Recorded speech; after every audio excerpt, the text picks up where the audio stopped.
Hello everyone, welcome back to my channel, Unique and Rare Handbags. My name is Joe, I'm a bag collector and Hermes bag authenticator. In this channel, I will talk about some of the not so common handbags from my personal bag collection. Today, I'm talking about this one. Well, for those who do not know this name, it's called Pliplat. Actually, it writes with P-L-I as pli and P-L-A-T, pla. When you Google this bag, there are a lot of wrong spellings. They call it pleat plat because I think it sounds better in English, pleat plat. But actually in French, pli means, well, pli means fold, the noun of fold, and plat means well, hold on. What is plat in English? Flat, sorry, it's adjective. But in French, the pli doesn't have a T. The plat does have a T, adjective, and the feminine would be plat. But pli is a masculine word. Sorry, this is actually a language channel. It's called Pliplat. So, well, in English, but in French, the T doesn't pronounce at the end, so it's called Pliplat. Well, so as we can see, it's why I choose this bag to review this time is because again, it's I think one of the last videos in this 2025 spring summer Hermes runway inspired videos. In this year, we saw a variation of Birkin, which is a Birkin inside out. Because it's inside out, it allows the models to carry it like this. You can see they actually fold the Birkin under their arms and carry it around.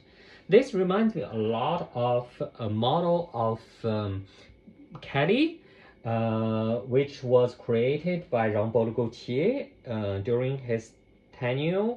It's called Kelly Plat. No, sorry. No. Kelly. Was it called Kelly Plat? I'm sorry, this is the sixth video I'm making, so today I'm pretty tired. The reason why I'm patch making the videos is because yes, it's called Kelly Flat. Kelly Flat. It's in English. Wow, international. It's because I'm leaving for Europe soon for Christmas, and then I will be traveling to Brazil. Then it's gonna be Chinese New Year, so I feel that I won't have time for making videos. So, but I do not want to disappoint you. Well, anyway, so for those who do not know a Kelly Flat, it's something like this. You can actually fold it, and Hermes, for some reason, really like folding their bags and use them as, well, just not as bags. So anyway, so this bag, it came out in 2014 or 15, something like this. Let me try to find the ear stand. Well, okay, first how it looks. It looks like this. It's completely flat. That's the plat part of it. It's made from this is a burgundy avocado leather. Personally, I never really liked avocado that much. I feel it's too soft. It's quite easy to scratch. But Hermes loves it, saying that it takes color really well and it's easy to restore. Well,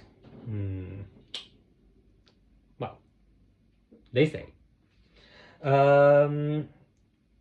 I feel it's even softer than the Swift leather. Swift leather is very similar. It's a bit more textured than Swift. Yeah, it has a handle here, but it doesn't. Well, you do not really. It's not a handle to carry it around. It's actually you're supposed to use it this way. Yeah. So when it came out, it was surprisingly and outrageously expensive. I think in 2015, when I got it, it was 3,000 something, almost approaching 4,000 euros. And in the States, it was over $5,000. Just to give you an idea, it was almost the same price, slightly less than a small caddy or Birkin. The reason why it's so expensive, I feel, is because it's actually a very big bag. When you open it, I mean, from the leather usage point of view, you can see it's it actually has this big body. It goes down there, and you can fold it, and then it created a second body here to put in maybe something that you want to have easier access, and it doesn't have any metallic part. Everything's like leather folding, origami kind of thing. This is the reason why I got it. Actually, I do like bags with this idea of not using too many other materials. I mean, leather bags, not too many other materials, and just to create a shape or and the closure using itself, folding or structure making. Well, so again, it has a closure here. This part, I think is the only tension point. Oh, no, here too. This part are the only two tension points in the bag. That's why those are the only places where it's hand stitched.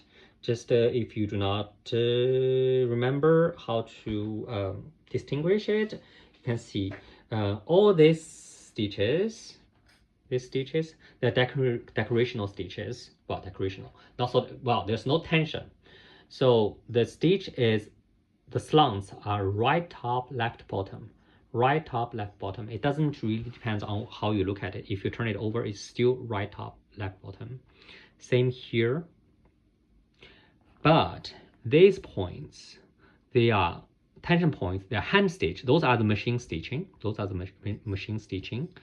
The tension points, they're hand stitched. They are slants of left top, right bottom. This is not very, yeah, maybe, I don't know if you can see it very well. You see left top, right bottom, left top, right bottom. You have to compare stitch by stitch.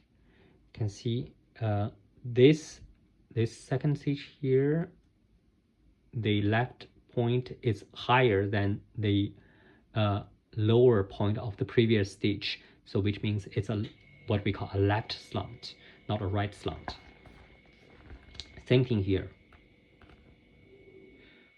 And also because they are very important tension points, there are certain stitches were doubled. These two last ones are doubled. No, the three, they are all double stitches.